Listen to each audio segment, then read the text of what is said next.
Hi, everybody. It's Bob Husler from The Fan. Coming up next, it's Locked Up Sports.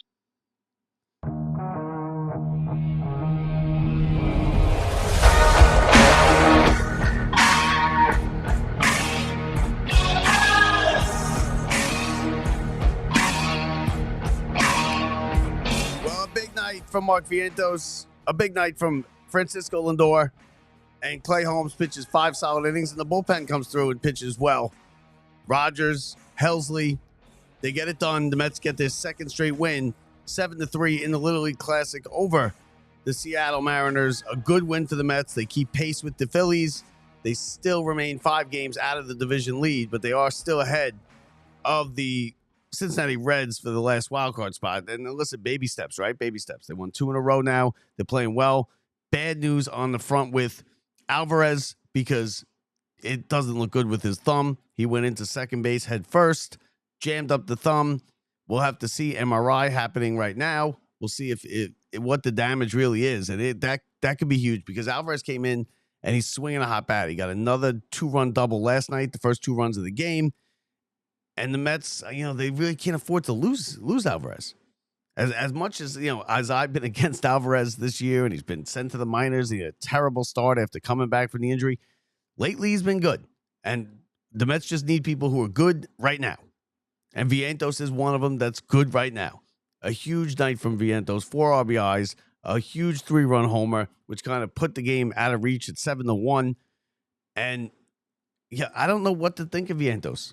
Because, again, he was no good when he came back here from the injury. He couldn't hit, couldn't do anything, was not great in the field. Now he's hitting again.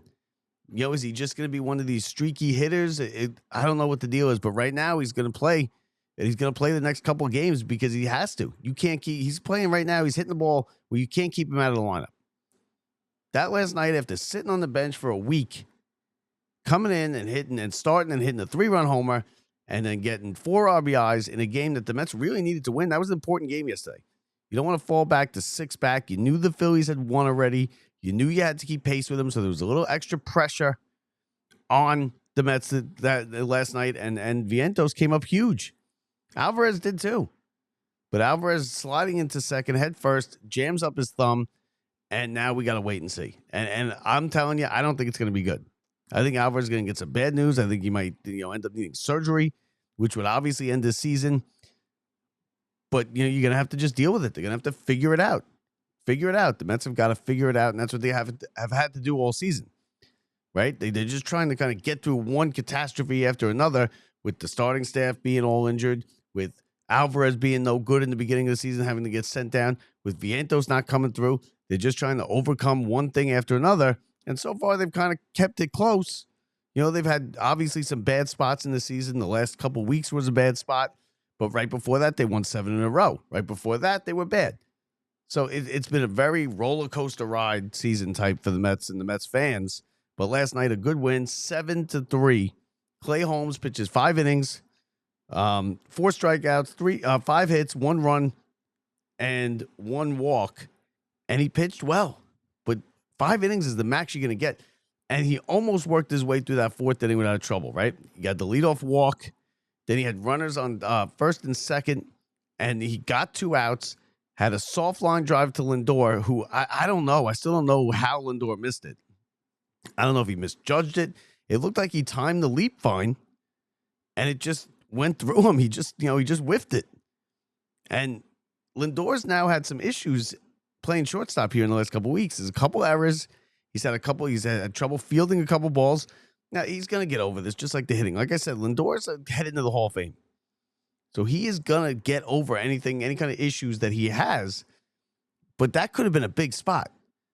Now, luckily, Clay Holmes got the pop-up to Lindor to end the inning. And he escaped the jam. And it was headed towards another 4th inning collapse by the Mets. And you just saw it coming when it was the leadoff walk. Then they got the other hit. Then you had 2 on, 1 out. Lindor, then with 2 outs, Lindor whiffs on that line drive, the soft line drive. And you're like, here we go. This thing's going to be a 5-run, 2-out rally.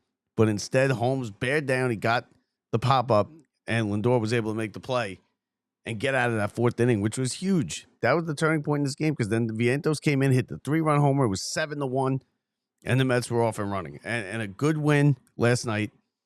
As far as the Little League stuff goes, it's cool.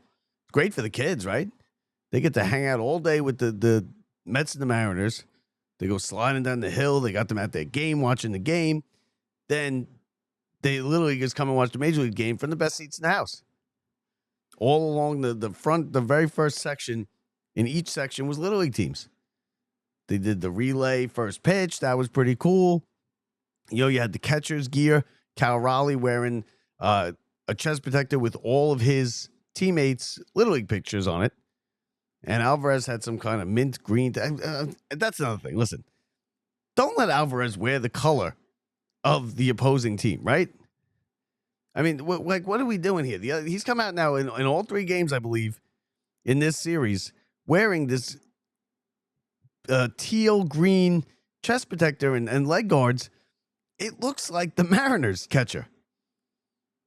Can we at least give him something blue? Not blue-green, not teal, not the colors of the opposing team. I mean, who I don't know who misses it. I don't know whose responsibility that is. I don't know if Alvarez picks it out. But come on. We don't need to see that. But that's really just a small little thing. Well, another thing I noticed, which was actually funny, I was laughing at, how out of touch are these Major League players with as far as money goes? Did you see when they asked them, if you weren't a Major League Baseball player, what would you be doing as a career? You had McNeil say he would be, I think McNeil was the one that said he'd be a starter on the PGA Tour. He said he wanted to be on the PGA Tour, and he might be. He's that good at golf. But he said he would want to be a starter on a golf course. That's like a 16, you're not making any money doing that. Sean Manaea asked, what would you want to do if you weren't a Major League Baseball player? And he said, I want to be an adventurer. He said he wanted to be Indiana Jones. That's not a thing. You can't be Indiana Jones. What kind of bills are you guys going to have to be able to pay? They're saying jobs that don't pay anything or don't exist. And it's funny. But when you see how out of touch they really are with reality, I mean, these guys are 20-something years old. Manaea, 30 years old. Saying if he wasn't a baseball player, he'd be Indiana Jones. So they're lucky. That's all I got to say is they are lucky they can play baseball. But as far as the team goes and the Mets go and the game goes, again, the big question mark leaving that game, hanging out there, is Alvarez and the thumb. How is it? MRI going to happen today. We should have results by tonight, and I don't have a good feeling about it. I think that he's probably going to miss some time. It's just kind of been that kind of year for Alvarez. But it looks like Vientos is hitting, and Vientos is just a puzzling thing to me. The whole season. The fact that he came out and he got off to such a bad start. It was the least thing I was worried. One of the least things I was worried about on this team was Mark Vientos and being able to hit. And he couldn't hit for a long time. Then there was the trade talk.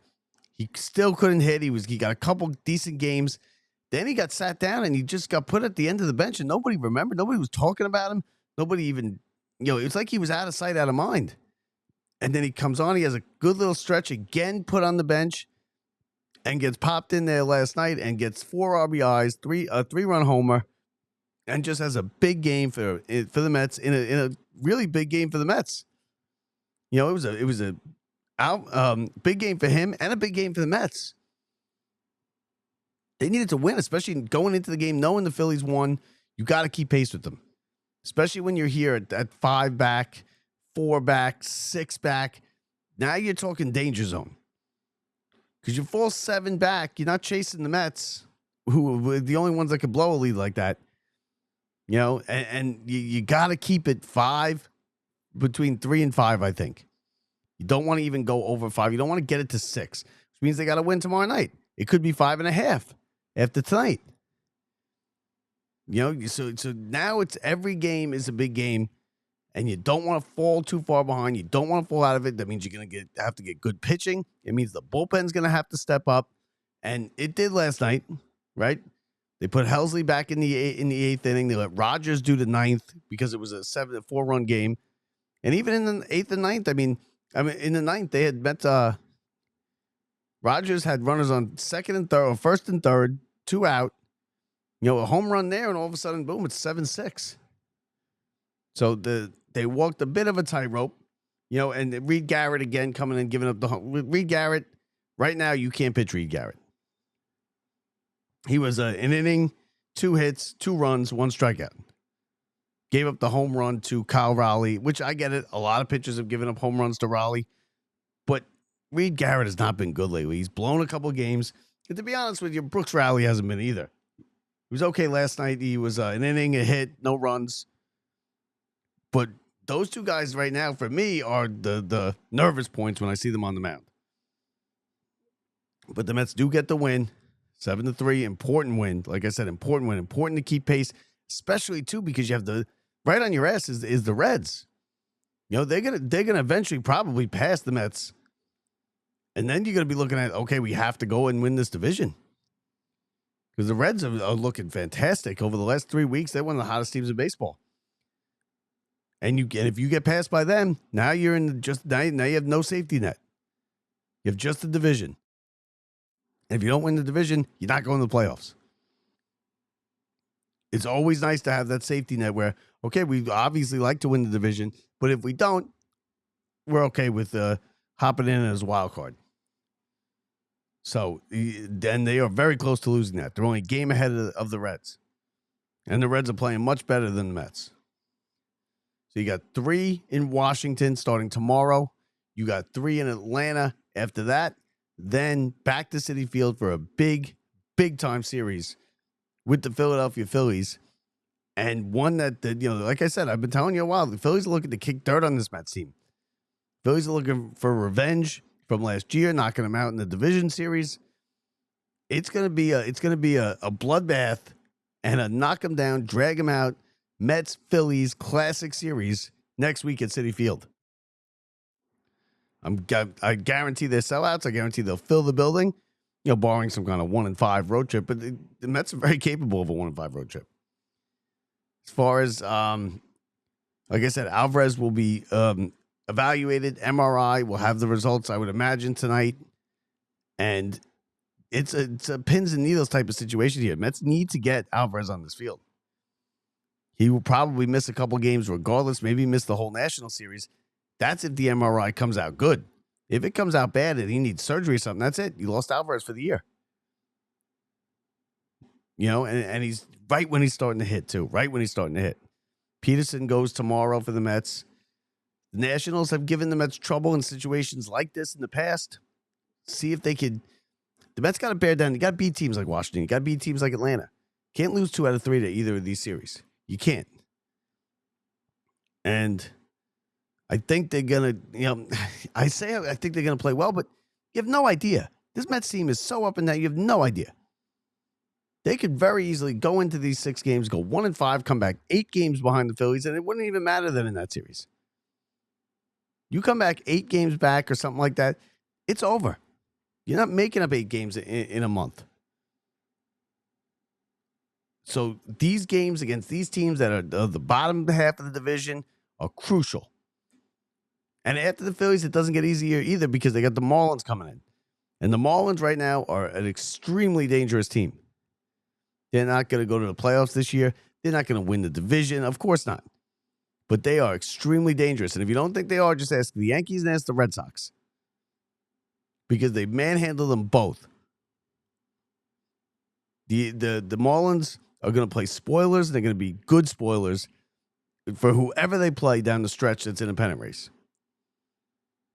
So you're going to need Peterson tomorrow to get this thing together because you haven't had it together now in 2 starts. Get it together and go out there and give us 6 good innings and make the pitches and give us length. And then we need the bullpen like Helsley, Rogers, and Diaz. It's got to happen. If it doesn't happen, the Mets have dug themselves a hole here. They're trying to dig out of this hole. They're coming off of basically the majority of the month of August has just been trash. Taking leads, blowing leads, bullpen failing, the starting pitching going 3 innings. They got to get it figured out. And let's hope they do. Starts tomorrow in Washington as we come down to dog days of August. and headed into September, the final 30. And I told you earlier that it's going to be a sprint to the finish. But the Phillies look like they're going to have a head start. The Mets are going to have to play catch up. They're going to have to play better than the Phillies, or at least, a couple games better. They have enough games with them where they could catch them. No issue there. But they can't have any more fumbles. They can't fumble this ball anymore. They got to stay on point, stay on task, and get it done. Mets Nationals tomorrow, 6:30 start. So keep that in mind. 6:30 start, not 7. Nationals have started to do that for the last couple of years. So 6:30 tomorrow, SNY, 880 Odyssey, Mets Radio Network with Keith Rad and Howie Rose. Gary, Keith, and Ron in the booth on the television side. That does it for me. From the Brian Gunzel Studios, thanks for watching. Thanks for listening, everybody. Don't forget, rate, review, and subscribe. Every little bit helps. I'm Bob Walters. See ya.